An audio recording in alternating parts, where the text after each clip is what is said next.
Hello and welcome to CrossTalk, where all things are considered. I'm Peter Lavelle.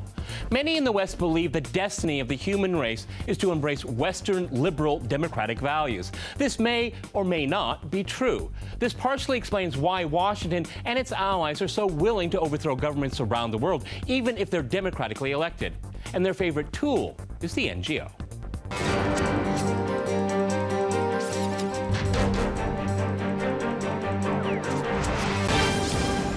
To CrossTalk NGOs, I'm joined by my guest, Richard Weitz in Washington. He is a senior fellow and director of the Center for Political Military Analysis at the Hudson Institute. In New York, we have Joe Lauria. He is a foreign affairs correspondent.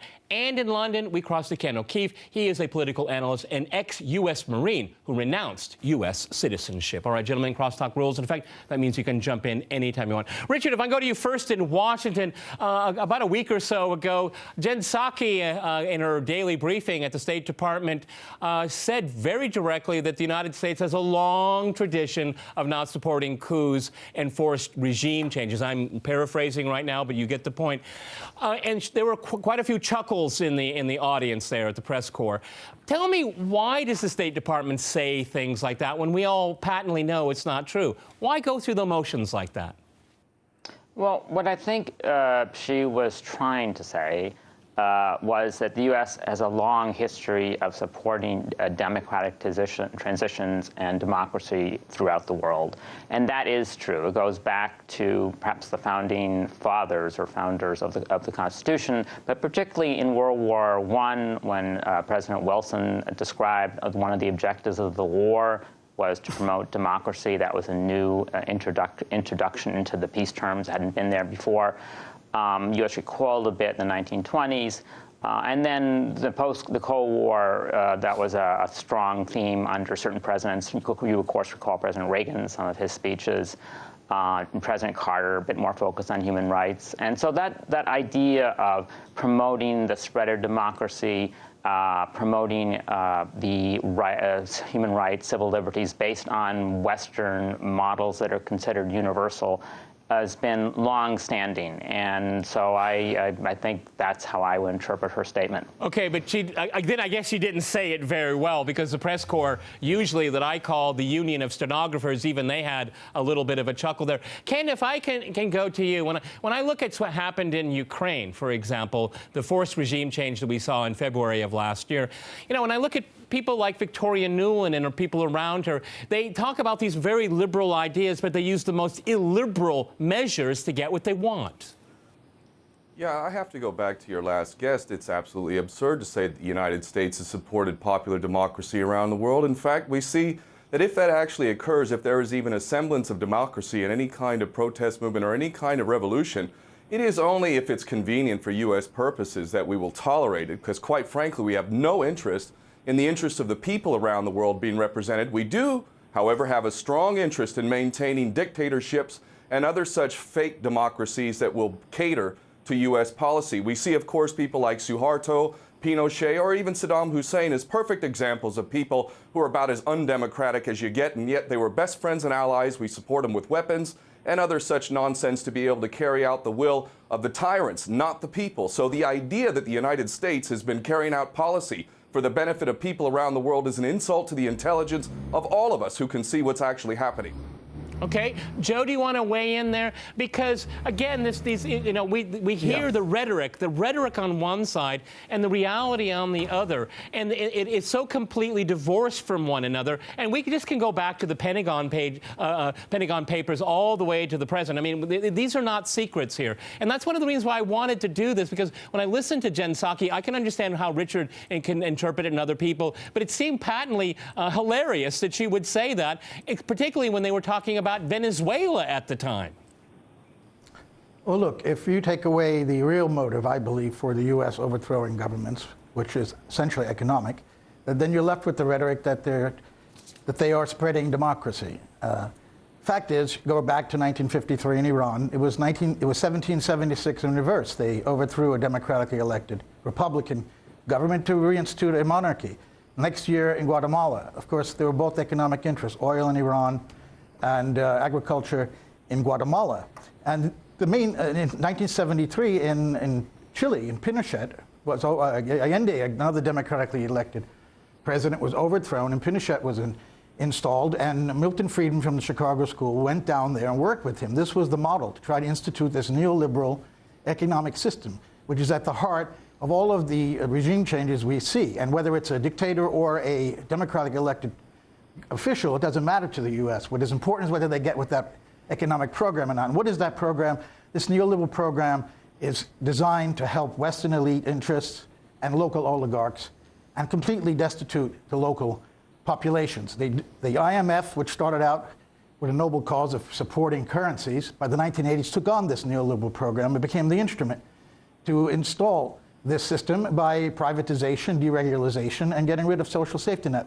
If we believe democracy and the people, the demos, is what they're really spreading, then the people would benefit, and they patently do not benefit from that. And NGOs have now, they started in the 18th century. They were defined for the first time in the UN Charter in 1945. In 1950, it was further defined as any international or any organization that's not brought about by treaty.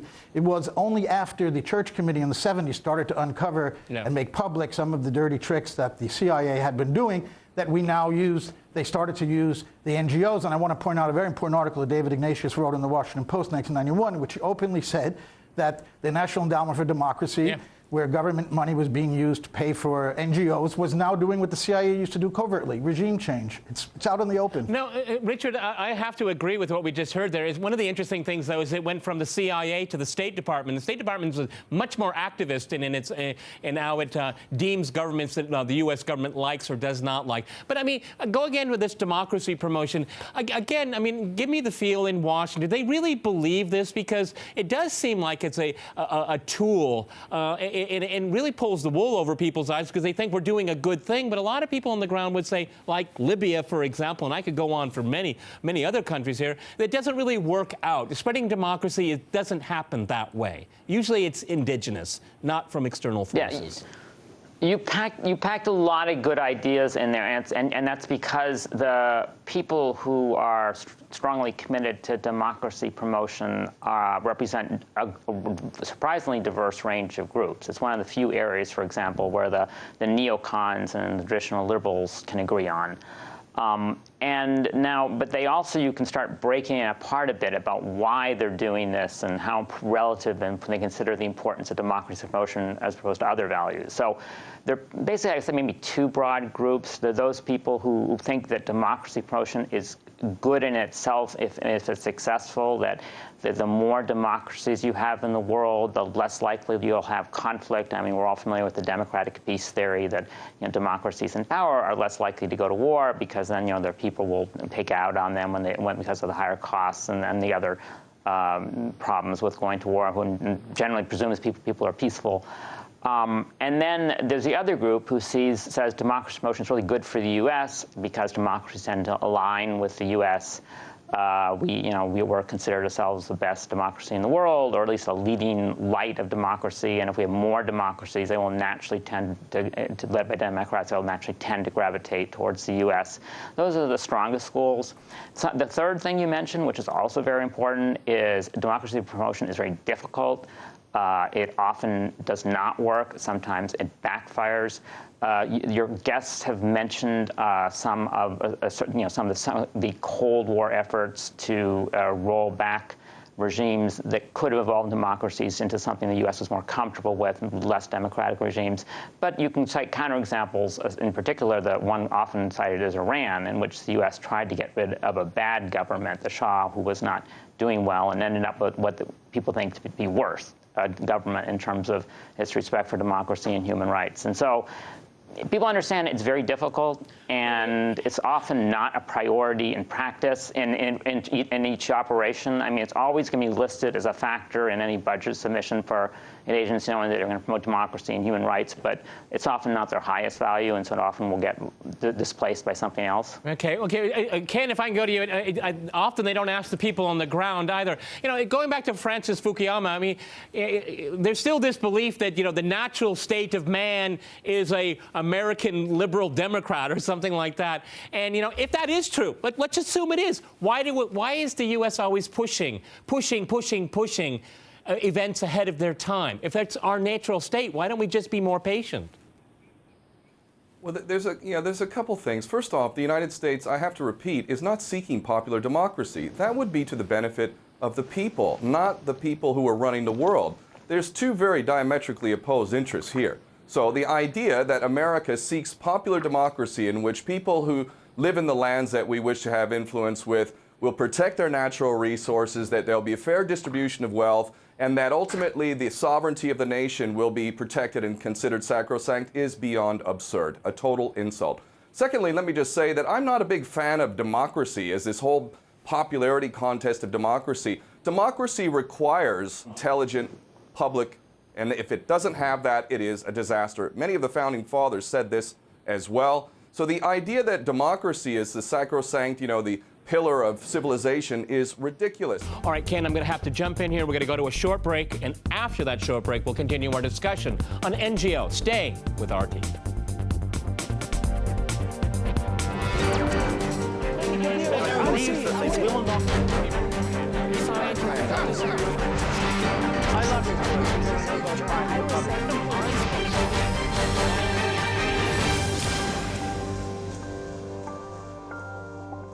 Welcome back to CrossTalk, where all things are considered. I'm Peter Laveau. To remind you, we're discussing NGOs and regime changes.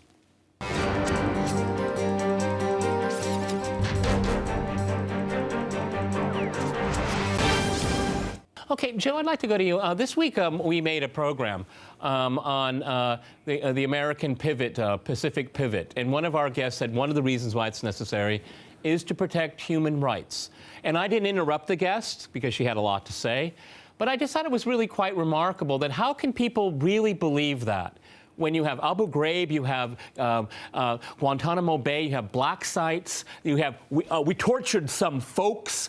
I'm really trying to get my head around how can people still talk this talk when we have so much evidence in front of us that it's just patently not true. Go ahead, Joe. Yeah, on that question of whether they really believe that they're promoting democracy and human rights, I'm reminded by Mark Twain saying, that he wonders sometimes whether the people ruling the world are smart and pulling our legs or imbeciles and really believe really mean what they're saying. I think there are some people, and I've met many people who work for NGOs who are sincerely committed to helping local populations and to democracy. I think there are people inside the U.S. establishment, in the government, in think tanks, who do believe that. I think there are others who are more cynical and know what the real game is. And the Princeton University study last year showed clearly the United States is no longer a democracy. It said it that very explicitly. The U.S. is the plutocracy. So Woodrow Wilson was mentioned earlier.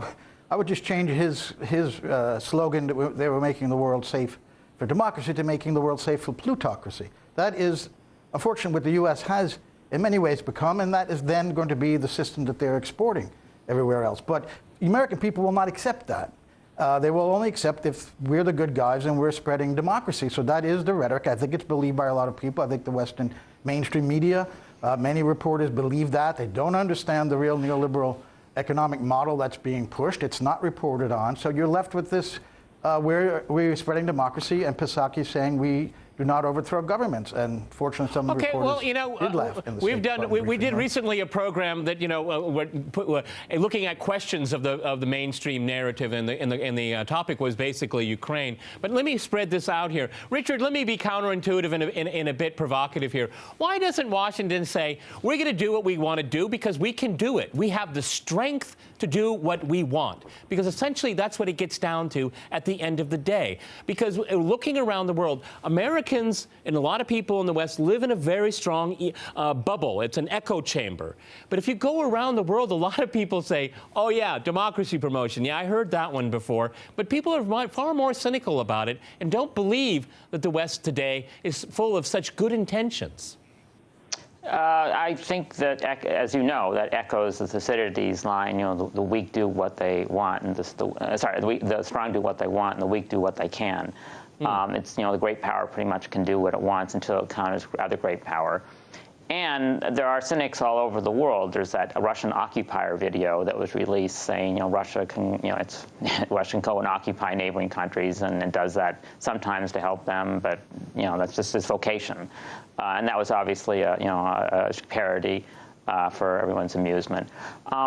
it's the U.S. political system. It recoils against that kind of realpolitik in public. I mean, Henry Kissinger ran into a lot of problems when he, phrased his description about how he planned to, deal with Vietnam and Russia and China as a geopolitical game and so on. And he lost a lot of support in Congress. The American political culture doesn't go publicly for these Yalta-type deals, even if the presidents themselves will try and negotiate them quietly.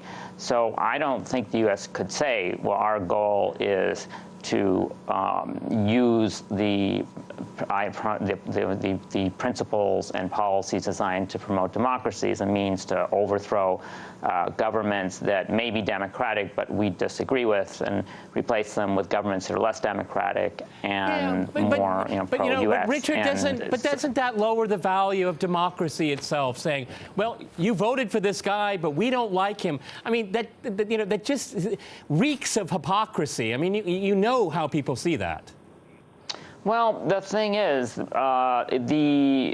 whether these are freely elected people in genuine elections and the U.S. is overthrowing them is very contentious. I don't see any recent instances of that. I mean, the Cold War, you could perhaps interpret some. I mean, what the U.S. does, which is what we're supposed to do according to international law, is promote political pluralism, help civil action groups propagate values which can be level democratic. We're not supposed to support violent overthrow of an existing government. And I mean, even in the case of Iran, what the U.S. has basically been doing with the Green Movement is trying to give them means to circumvent the internet controls, to have them have more cryptic and protected communications and so on. I mean, I suppose that could contribute to a weakening of the government there. But it's really designed to protect the democratic core, which we think over time will grow in strength and at some point replace the current regime. Okay, Ken, now I'd like to kind of shift gears to the topic of Russia. I mean, we had the House of Representatives, House Resolution 162, said the following: whereas the United States and its allies need a long-term strategy to expose and challenge Vladimir Putin's corruption and repression at home and his aggression abroad. Now, that sounds like regime change right there. Now, I don't care what people think of Vladimir Putin outside of this country. I do care about what people inside this country where I live do think about him. He was elected president 3 times. He's almost got to the point of being Russia's Franklin D. Roosevelt. He will be elected again if he wants to run. Now, why should the United States be angling to overthrow another democratically elected government? Well, when I think of the policies towards Russia, I think that it's really imperative that all of us see it for what it is. This is pure insanity.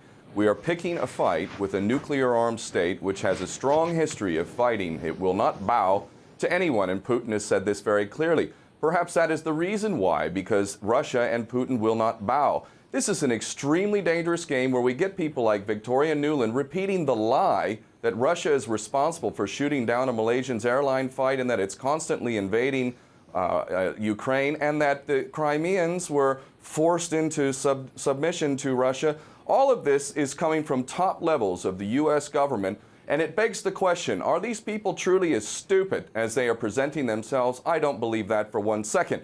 It appears to me as if the United States has got a bunch of puppets who have been given self-destruct orders. And the policies that are being carried out aren't just self-destruct for the United States, but flirt a third world war and destruction for the entire planet. And this makes me wonder why the whole world isn't boycotting the United States and Britain and every other nation that is carrying out these insane policies, because this affects all of us. This is not a game. And when we look at the policies, I defy anyone to give any genuine, cohesive, intelligent argument as to why the United States would be picking a fight with Russia, when in fact it has shown tremendous diplomacy and patience with our provocations in Ukraine and expansion of NATO towards its borders. Okay, well, I don't think I can add too much to that, Ken. Thank you very much.